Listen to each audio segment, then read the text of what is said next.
Shabbos, and thank you for joining us. I think we're going to get started. It's just after 6 p.m. I'd like to welcome you all. Thank you for joining us, family, friends, temple members, people who are watching online and joining us. In case you haven't noticed, I am not Rabbi Shattuck, and this is not Cantor David. They're both unavailable this evening. My name is Larry Seepley, and this is my wife, Lori. And several weeks ago, when they knew they weren't going to be here, they asked us to lead services. Last time we did this was about 4 years ago. It's something we enjoy. We're delighted that they gave us the opportunity. We might be a little bit rusty, so forgive us if we make a couple of flubs. And so we're going to start services on page 131. And we're going to begin with the song Shiru Ladonai on page 131.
Of snow to 50 degrees, and there's practically nothing.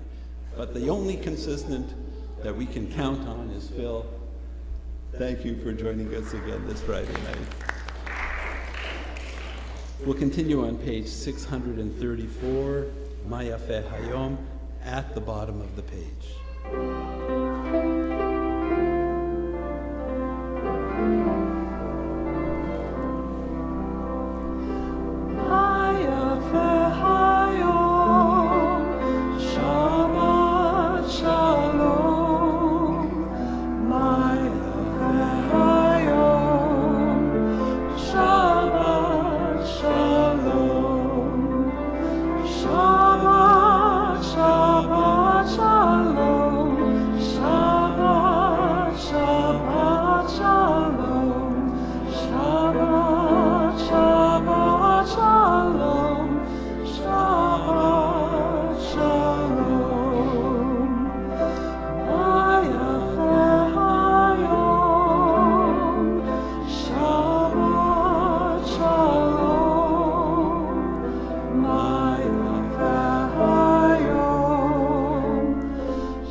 To page 120, we'll really start the Shabbat services with the lighting of the candles, and so I'm going to ask our daughter Maya to come join us and light candles.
tradition here at Temple Emanuel is to continue to bring light into the world. And so our tradition is to have people from the congregation come up. We have small candles here. You can light your own Shabbat candle.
Next, we'll turn to page 124.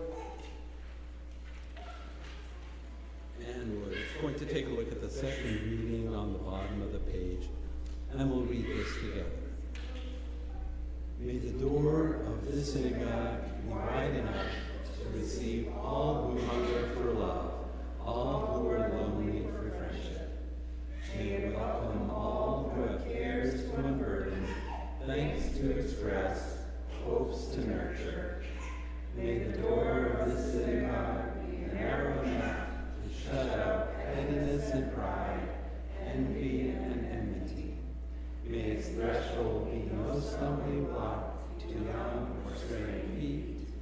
May it be too high to admit complacency, selfishness, and harshness.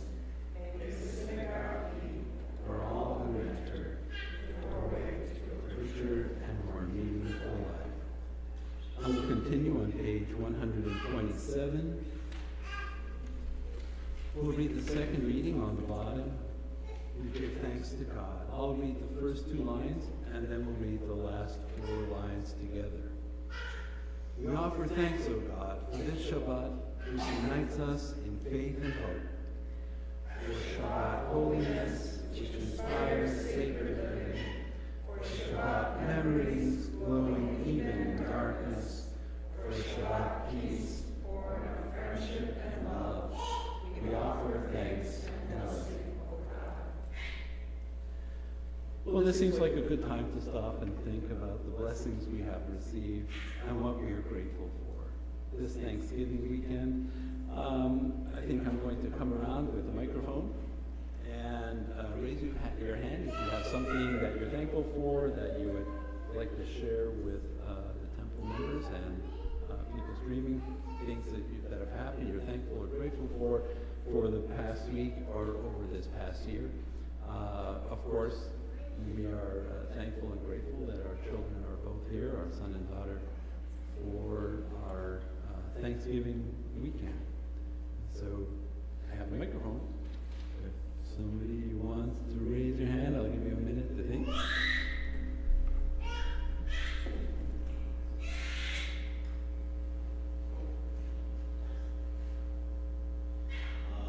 My mother, this starts off a little scary. My mother, a couple weeks back, took a bad fall down the stairs, and she ended up fracturing 5 vertebrae, getting a skull fracture, and broke 3 ribs.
to ditto my husband, and I'm very thankful for our family, and that we're together and healthy, and also to be together with all of you, both here in person and those of you watching from home. We feel so privileged and just so grateful to be able to do this and make music and pray with all of you.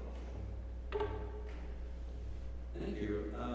Believe it or not, there are Thanksgiving prayers by Jewish rabbis. They weren't hard to find, and I printed one out, and I'm inviting my son Jacob to come up and to read a Thanksgiving prayer from Rabbi Marilee Gordon.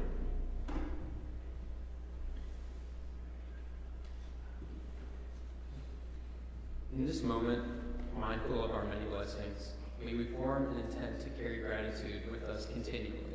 May we leave fear and jealousy by the wayside, making room in our hearts for contentment, satisfaction, and compassion.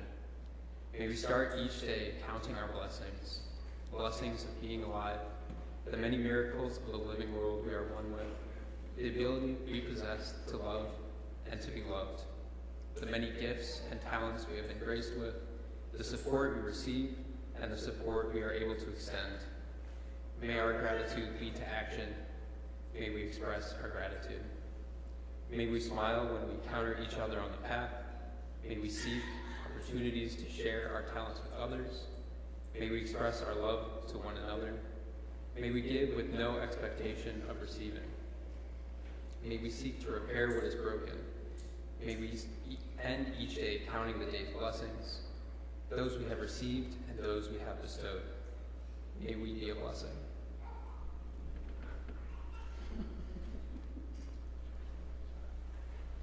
Well, we only have 2 kids, so that's all we got. We'll return to services on page 130, the Hu Neranana.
And turning to page 138 for Lecha Dodi, we'll sing stanzas 1, 2, and 9.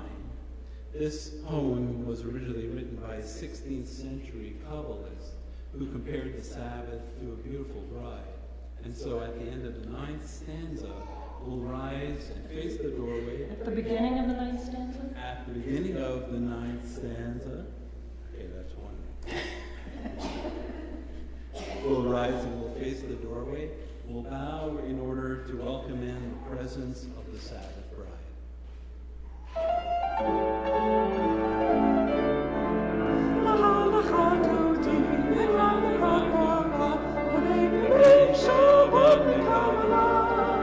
Lecha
We'll turn to page 144 for the Chatzi Kaddish. Hikadav v'hikadash shemei Rabbo Yalma divrach hirutei v'yamlich malchutei v'chayeich ov yomecha uv'chayei l'chol beit Yisrael V'gala v'gala u'vizman karim v'iru ha'rein yesh me'rava mevorach me'olam olam me'almaya yitbarach v'yishabach v'yibar v'yitrama v'yitnaseh v'yithadar v'yithalel v'yithalal shemei dekudesha rehu le'ela min kol birchata v'shirata tushbechata v'nechemata lamiram ve'ala v'meru amen. And please turn the page to 146, and we'll start moving towards the Baruch. This starts the first of many times that we bow towards the Ark, which houses our sacred Torah scrolls. It's important to note that Jews don't bow down to any man. We have no saints. We don't pray to our prophets or patriarchs or matriarchs. We're not actually even bowing towards the Torahs themselves, because they're not idolatry. We're not bowing down to them. The Ark should really be considered a portal, and it's a portal towards God's holy presence. So when we bow towards the Ark, we are really bowing towards God, and the Ark is our entryway, the doorway to his presence. Please rise.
Seated and turning the page to 149, we'll read the second reading on the bottom together.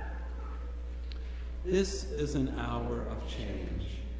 Within it we stand uncertain on the border of light. Shall we draw back or cross over? Where shall our hearts turn? Shall we draw back, my brother, my sister, or cross over? This is the hour of change, and within it we stand quietly on the border of light. What lies before us? Shall we draw back, my brother, my sister, or cross over? Baruch atah Adonai ha'ma'ariv aravi. And we'll turn the page to 151, and we'll read the bottom reading responsively. Wisdom and wonder, passion and instruction, story and symbol.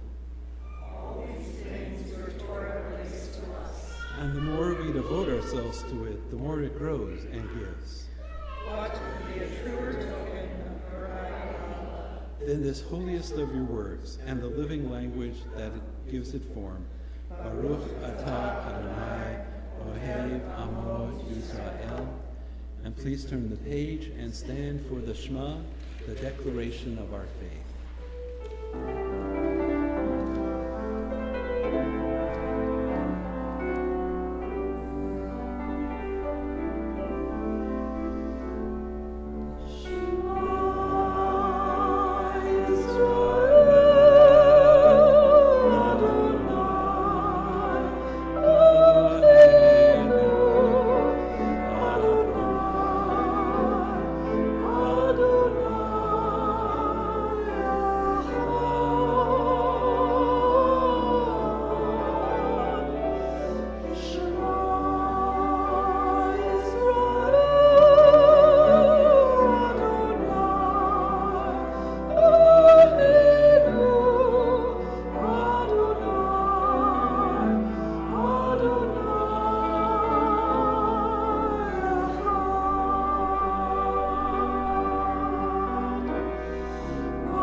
You may be seated. The Shema always reminds me of a book I read here in the Temple Library called The Nazi Officer's Wife. And it's about a Jewish woman who, during the Second World War, a Nazi officer falls in love with her. And he procures her false documents so that she can pretend to be of a different nationality, marries her, and she realizes this is maybe the only way she's going to survive the Holocaust. So she marries him, and they live together for several years until the end of the war. And then she has to kind of reclaim her identity. She's known by his last name, and nobody really believes her when she tries to reclaim her Jewish identity. And so she's at this formal hearing, and she recites the Shema, and that reconnects her to her original Jewish identity, which she resumes thereafter. We'll turn the page to 157, and we'll read the second reading responsively. I'll read the first few lines of each stanzas, and then you can recite the indented lines. In a world torn by violence and pain, a world far from wholeness and peace, give us the courage to say, Adonai, there is one God in heaven and earth. The high heavens declare your glory. May earth reveal your justice and love. From bondage in Egypt we were delivered. At Sinai we bound ourselves to your way. Inspired by prophets and instructed by sages, time and again we overcame oppressive forces. Though our failings are many and our faults are great, it has been our glory to bear witness to our God keeping alive in dark ages your vision of a world redeemed. Let us continue to work for the day when the nations will be one and at peace. Then shall we rejoice as Israel did, singing on the shores of the sea. Please turn to page 159, and we will recite together.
Recite together the reading on page 159.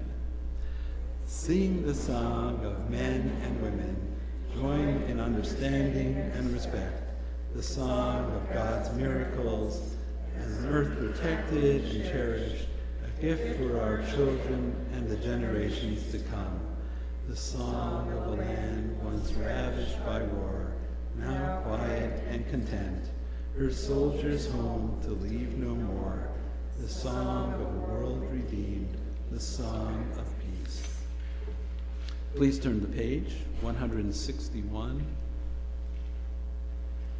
and we'll read the top together. Let there be love and understanding among us. Let peace and friendship be our shelter from life's storms. Adonai, help us to walk with good companions, to live with hope in our hearts and eternity in our thoughts, that we may lie down in peace and rise up, waiting to do your will. Baruch atah Adonai, haparei sukat shalom aleinu, ve'al kol amo Yisrael, ve'al Yerushalayim. Now we turn to page 164 to chant the tefillah. Please rise. It continues on the even pages through to page 170.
you. Please be seated.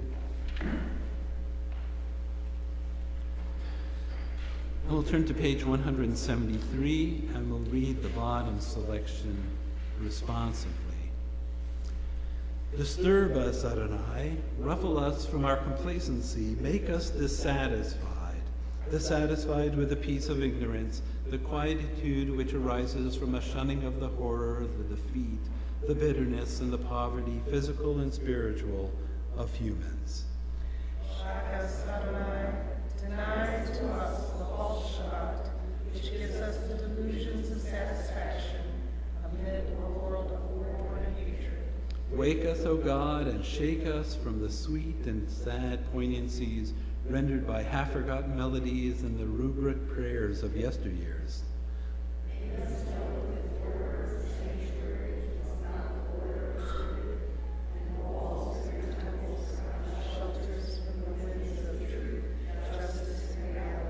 Disturb us, O God, and vex us. Let not your Shabbat be a day of torpor and slumber. Let it be a time to be stirred and spurred into action.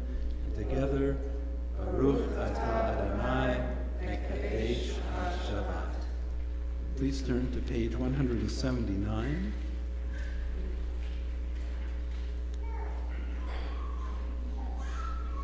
Grant us peace, your most precious gift, O eternal source of peace, and give us the will to proclaim its message to all the peoples of the earth. Bless our country as a safeguard of peace, its advocate among the nations.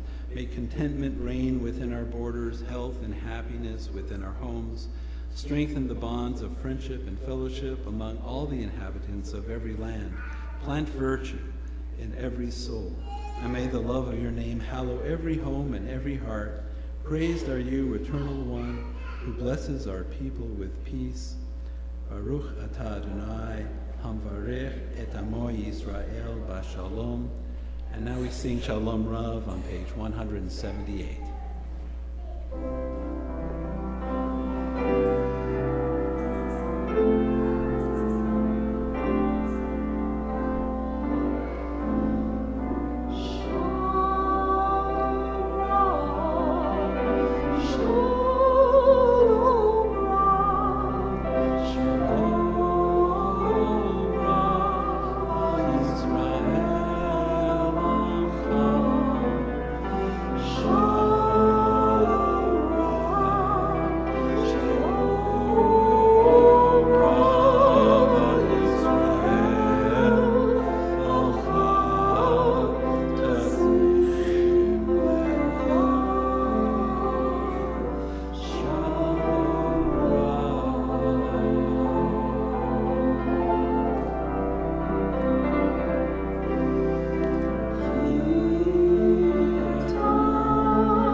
We turn to page 371 for Misha Berach, our prayer for healing, for spiritual healing, for physical healing.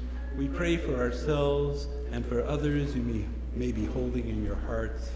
I have a list of people on the Misha Berach list who are in need of healing.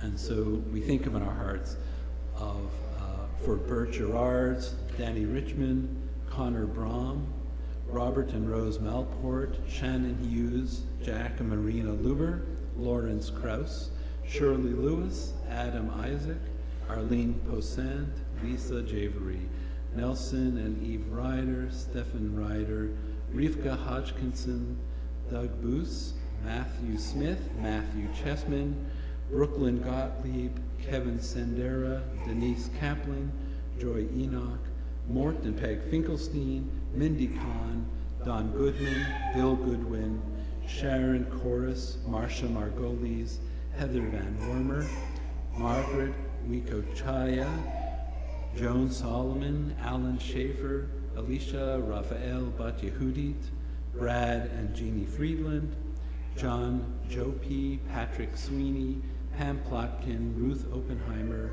Elaine and Mel Ball, Sue Reinecke, Lenny Reese, Mariana Maver, Vicky Niender, Gail Darlow, Barbara Edelman, Jan Gibbs, Barbara Remus, Dan Jacobs, Bev Kagan, Paul Seegers, Marcy Snyder, Fran Schwartz, Jimmy, Vicky, Elisa, and Kevin Kretz, William and Judy Wahlberg, and Ian Smith.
Take a moment for silent prayer. There are several readings on page 180 and page 181 that you may want to read silently.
opportunity to deliver a Devar Torah for the Parsha this week.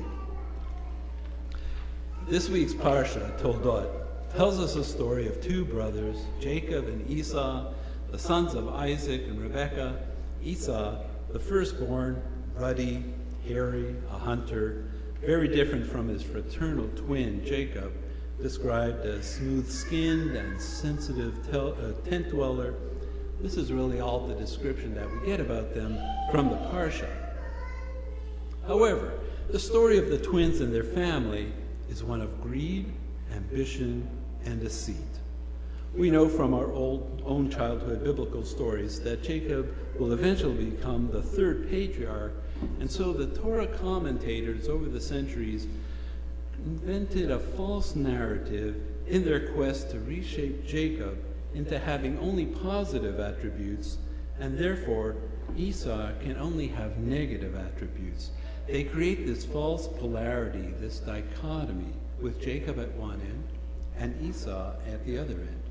So we have two different kids. Esau and Jacob are as different as any other kids in the same family, maybe just like any two kids in our own families. But the family dysfunction begins once the parents identify and align with the different sons. Esau is identified as his father's favorite, and Jacob as his mother's favorite. Rebekah has already been told by God that Jacob will eventually surpass his older brother, and so she sees it her responsibility to ensure that Jacob is prepared to receive his father's inheritance and come out as the dominant brother. In order for Jacob to accomplish this, to deceive both Esau and his father Isaac, and still be seen as a rightful inheritor, we have to create the other. And the sages do this over the years by portraying Esau as a murderer, as a rapist, and a brute. That as a hunter, he only knows the fields and remains unaware of the tensions that are going on inside his own family. Jacob's reputation, on the other hand, has been shaped by our sages over all these millennia as being the more compassionate one, the one whose faith is stronger and whose sacrifices are preferred by God. And so we find ourselves continuously being forced into this dual polarity, this polarity of thought. Jacob has to ensure his place as a patriarch. He has to win Isaac's inheritance, and it has to be seen as a positive thing. And so over the millennia, Jacob has been presented by scholars and Torah commentators as the epitome of righteousness, while his brother has been castigated as brutal and evil.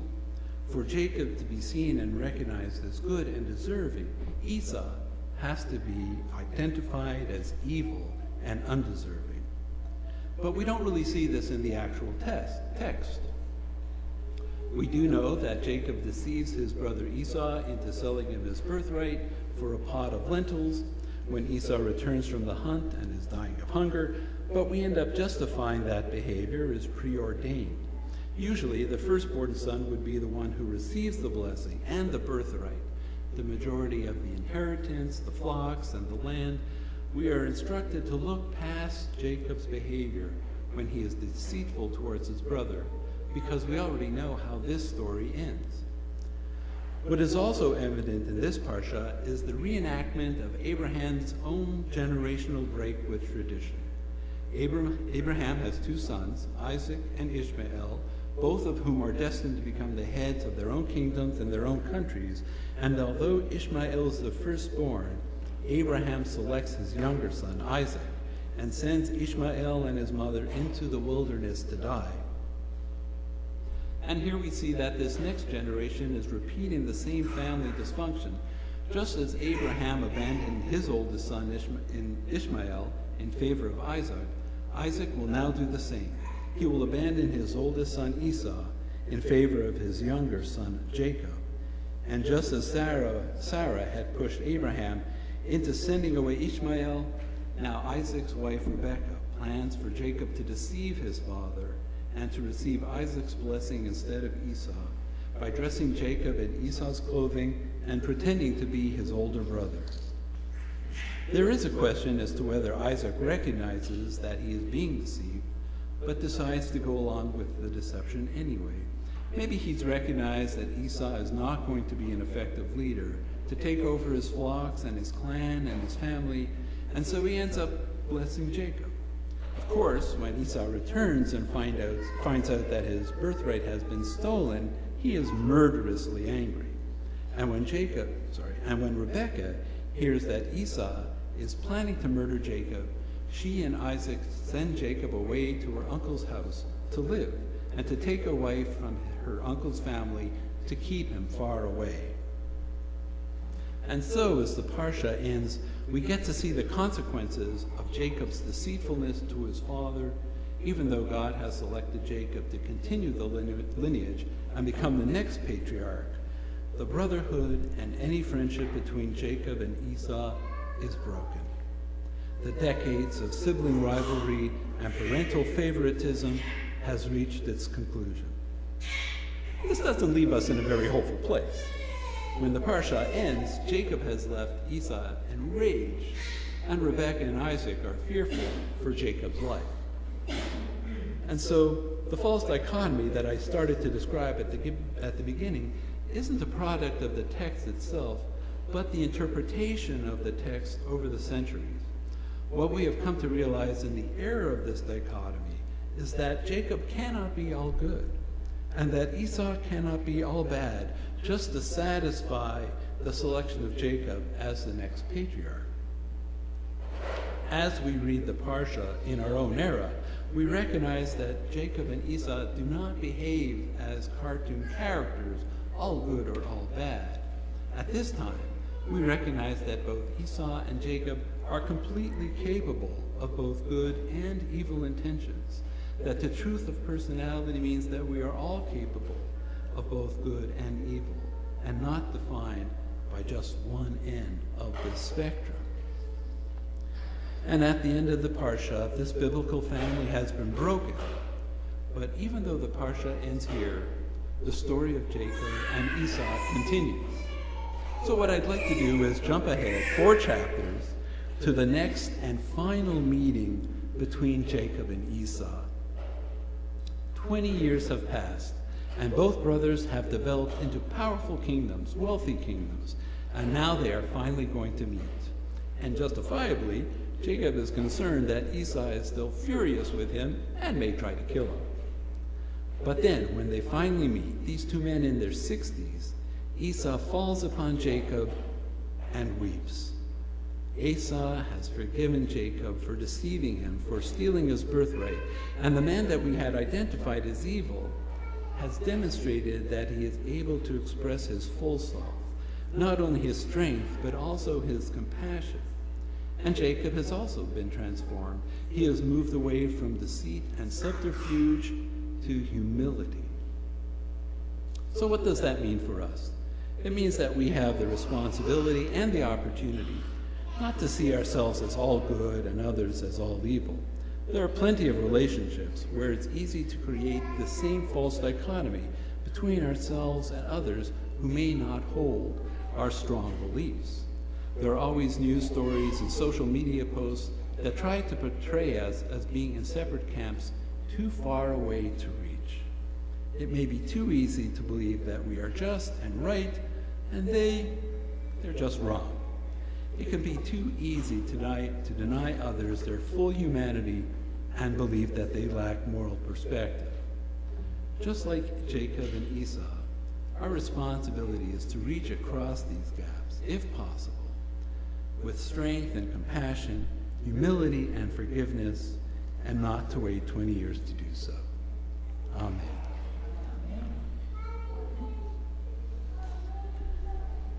We'll turn to page 586 for the Aleinu. Please rise as I open the curtains to the ark.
Thank you. Please stay standing for the Mourner's Kiddush, which is on page 598.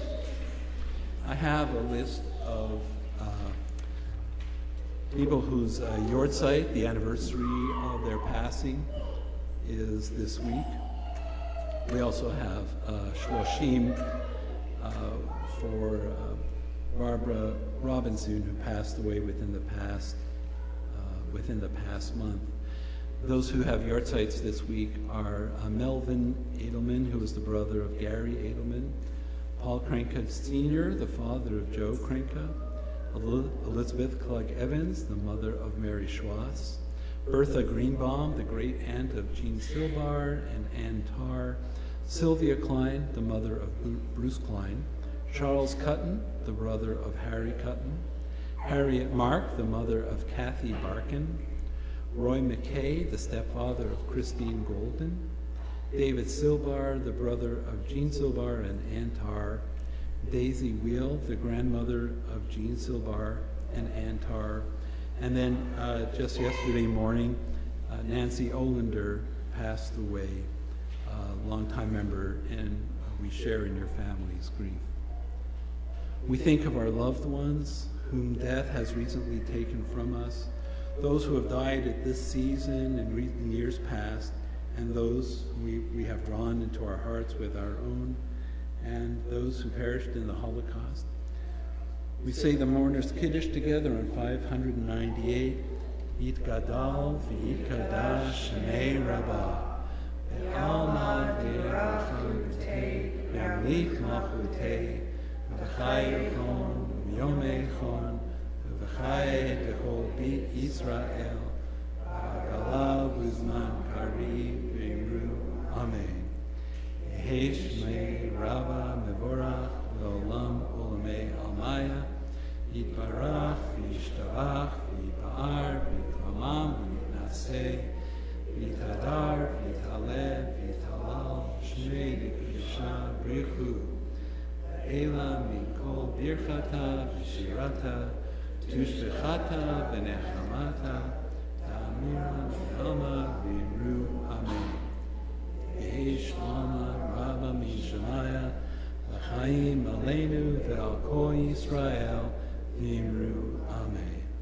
Oseh Shalom B'imramav Hu Ya'aseh Shalom Aleinu Ve'al Kol Yisrael V'yimru Amen. Thank you very much. You can be seated. I have several announcements. So December the 9th, the weekend of the 9th through the 11th of December, Noah Aronson is going to be our artist in residence. Saturday morning, the 10th, Noah and our own Corey Dane will be presenting Shabbat. So it's going to be a yoga session here with movement and prayer, and then Saturday evening, Noah's going to be having a concert here. We have limited seating, so you must pay to reserve your seats. So just calling and reserving the seat isn't going to hold it for you. I would like to mention that this has been wonderful. I really appreciate, and we both appreciate the chance and the opportunity to lead services. Lori and I have been members here for about 21 years, and I don't know, about 8 or 10 of those years, I've been a board member. And right now I'm one of the vice presidents on the board. So I want to encourage those folks who are here or who may be watching who are Temple members. All you have to have is 1 year in residence. You just have to be a member for 1 year to join the board Temple.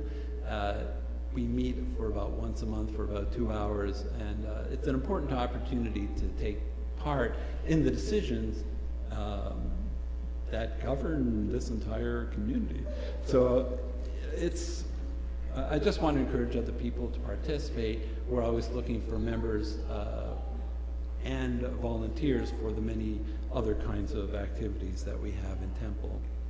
I'd like to thank Phil and my wife, of course, for helping us out tonight. It's delightful, at least for me, to be able to hear my wife sing, and hopefully for you as well. and for my wife for her help with the Devar Torah. I got my booster shot a couple of days ago, and I think I've been in a fever pitch, unable to think clearly, and she helped me set straight. Thank you all for joining us this Shabbat.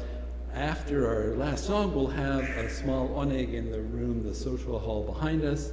I want to thank our longtime friend Sharon Spungen for the challahs, which came out great, right? Woo! Came out great. And please join us. The wine is red, the grape juice is white, so you don't get those mixed up. And we brought some special wine, but we like to visit wineries, so we also brought some a nice rosé from Bonobo Winery that you're welcome to partake of also. That is the rosé. Once we all meet in the back there, please grab a cup. We'll wait until everyone's there. We'll sing blessings over the challah, the wine, and then the challah, and then we'll partake of the oneg, and there should be enough and plenty for everybody here. And we'll end tonight's services with Havenu Shalom Aleichem, which is on the top of page 644.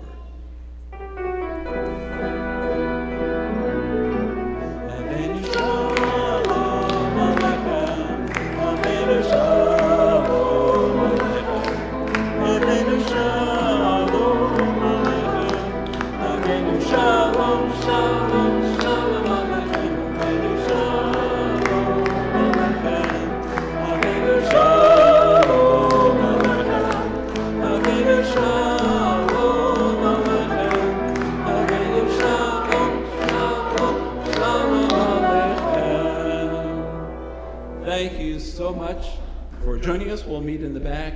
Our family were happy to sponsor the streaming and the oneg for tonight, and you can choose another week to do that. Thank you. Come back and join us. Shabbat Shalom. Introduce yourself to someone they haven't